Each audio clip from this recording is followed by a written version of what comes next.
علیکم رحمۃ اللہ۔ آپ کا سوال ہے کہ ما نعبدہم الا لیقربونا الی اللہ۔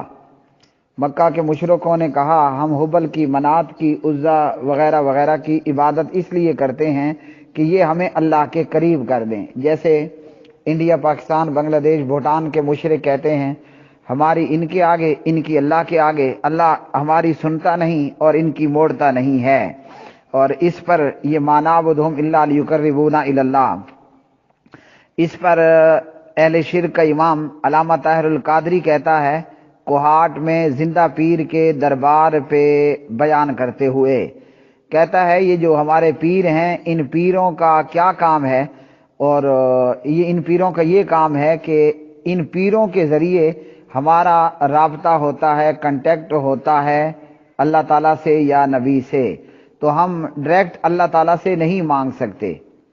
مکہ کے مشرک بھی اپنی عرضیاں، اپنی دعائیں، اپنی حاجتیں حبل کے سامنے، منات کے سامنے، عزا کے سامنے رکھا کرتے تھے۔ اور طاہر القادری یہ کہتا ہے مثال دیتے ہوئے کہ اگر کوئی بندہ مکان بناتا ہے اور کوہاٹ ہے یا کہیں آس پاس کہیں بھی کوئی ڈیم ہے، وہاں جاتا ہے اور کہتا ہے مجھے بجلی کا کنیکشن چاہیے، میں نے کوہاٹ کے فلاں محلے کی فلاں گلی میں مکان بنایا ہے۔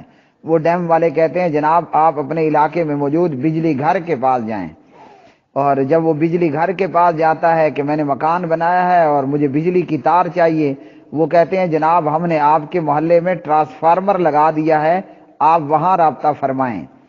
اور پھر یہ ٹرانسفارمر سے جو ہے وہ آنے والی تاروں سے بجلی کی لائن لیتا ہے، اور اس کے گھر میں پہلے وہ بجلی میٹر کو پہنچتی ہے، اور میٹر کے بعد وہ بجلی جو ہے وہ اسٹیبلائزر کو پہنچتی ہے، اور پھر اسٹیبلائزر سے آگے فریزر اور دیگر جو آلات ہیں وہ چالو ہوتے ہیں۔ کہا کہ یہ جو اسٹیبلائزر ہے یہ خلیفہ ہے، اور یہ جو ٹرانسفارمر ہے یہ پیر ہے۔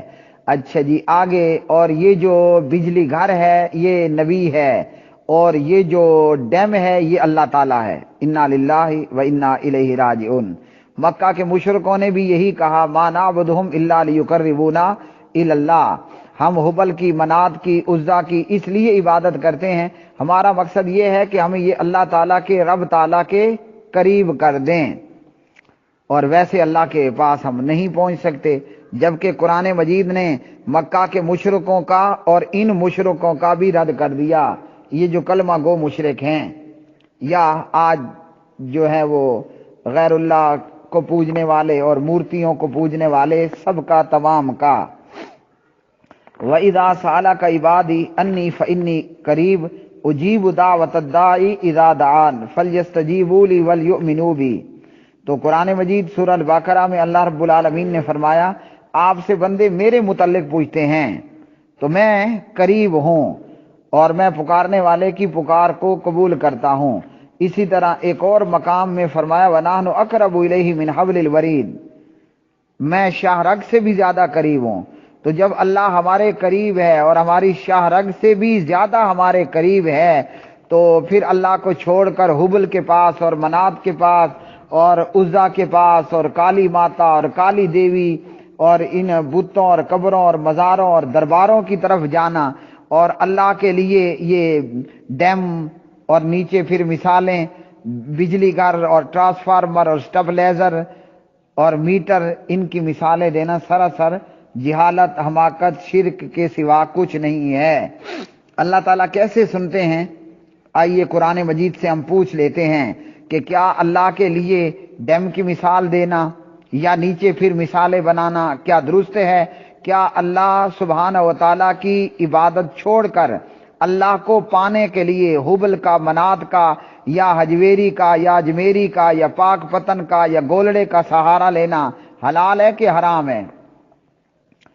یہاں طاہر القادری نے نبی صلی اللہ علیہ وسلم اور پیغمبر کے لیے بجلی گھر کی مثال دی کہ بجلی گھر آپ کو بجلی نہیں دے گا بلکہ آپ کو نیچے ٹرانسفارمر کے پاس جانا پڑے گا وغیرہ وغیرہ، اور یہاں یہ پورا سلسلہ اس طرح جائے گا تو پھر آپ اپنی مراد پائیں گے۔ جبکہ قرآن مجید نے ہمیں کیا کہا؟ اللہ تعالیٰ نے اپنا آن لائن نمبر دے رکھا ہے، بندہ اللہ کو پکارے، اللہ پکارنے والے کی پکار کو قبول کرتا ہے۔ بیچ میں نہ اسٹیبلائزر کی ضرورت ہے، نہ بیچ کے اندر میٹر کی ضرورت ہے، نہ ٹرانسفارمر کی ضرورت ہے، نہ بجلی گھر، نہ ڈیم۔ اعوذ باللہ من الشیطان الرجیم، بسم اللہ الرحمن الرحیم۔ قد سمع اللہ قول التی تجادلک فی زوجہا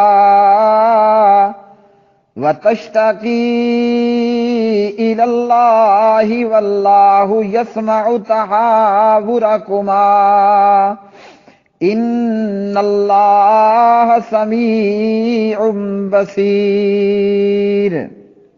یقیناً اللہ تعالیٰ نے اس عورت کی بات سن لی جو اپنے خاوند کے متعلق آپ سے جھگڑ رہی تھی اور وہ اللہ کی طرف شکایت کر رہی تھی، اور اللہ تعالیٰ تم دونوں کی گفتگو سن رہا تھا۔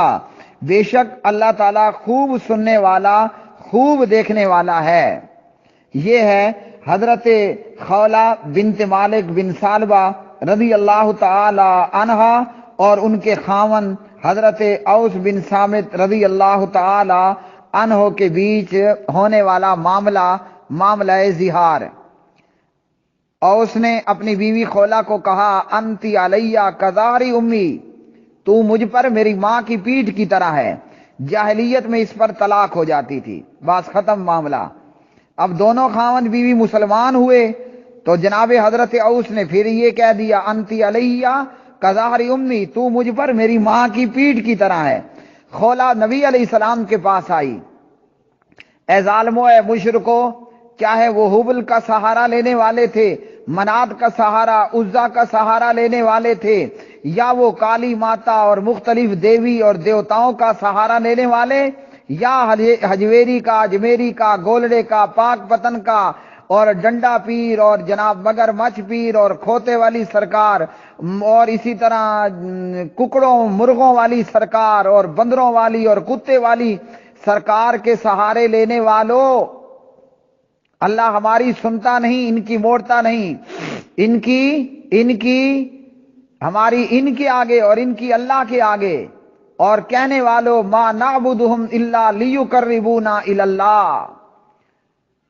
تو اللہ رب العالمین نے کیا یہاں فرمایا؟ حضرت عائشہ باہر بیٹھی ہیں، وہ خولہ کی بات نہیں سن سکی، اور اللہ سبحانہ و تعالیٰ نے خولہ کی پکار کو سن لیا۔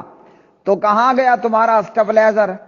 کہاں گیا تمہارا میٹر؟ کہاں گیا تمہارا ٹرانسفارمر؟ کہاں گیا تمہارا بجلی گھر؟ اور کہاں گیا تمہارا ڈیم؟ کہاں گیا تمہارا منات؟ کہاں گیا تمہارا عزا؟ کہاں گیا تمہارا حبل؟ اور کہاں گیا تمہارا حجویری اور اجمیری اور گولڑا اور پاک پتن اور فلاں فلاں؟ سب ختم ہو گئے نا۔ خولہ نے نبی علیہ الصلوۃ والسلام سے بار بار پوچھا، اے رسول صلی اللہ علیہ وسلم مجھے بتائیے اب کیا ہوگا؟ جاہلیت میں تو طلاق ہو گئی، ہم تو مسلمان ہیں، ہم تو اسلام کی چھتری تلے ہیں، اب کیا ہے؟ اللہ نے خولہ کی بات سنی، چونکہ پیغمبر کو اس متعلق ابھی تعلیم نہیں ہوئی تھی، اس متعلق نہیں بتایا گیا تھا، پیغمبر حضرت خولہ کو جواب نہیں دے پائے، لیکن اللہ تعالیٰ نے خولہ کی آواز پر، خولہ کی بات پر کیا کیا؟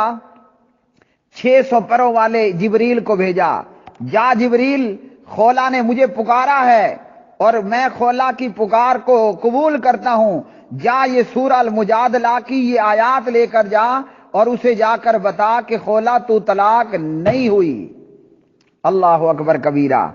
تو اس لیے یہ ما نعبدہم الا لیقربونا الی اللہ کا اللہ کے قرآن نے سرے سے ستیہ ناش کر دیا۔ اس حبل کو، اس منات کو، اس حجویری کو، اس اجمیری کو، اس پاک پتن والے کو، اس گولڑے والے کو چورا چورا کر دیا، اسے بے نام و نشان کر دیا۔ اب آتے ہیں آپ کے سوال کی طرف۔ سوال یہ ہے، اس سے معلوم ہو رہا ہے کہ مشرکین مکہ قیامت کو مانتے تھے۔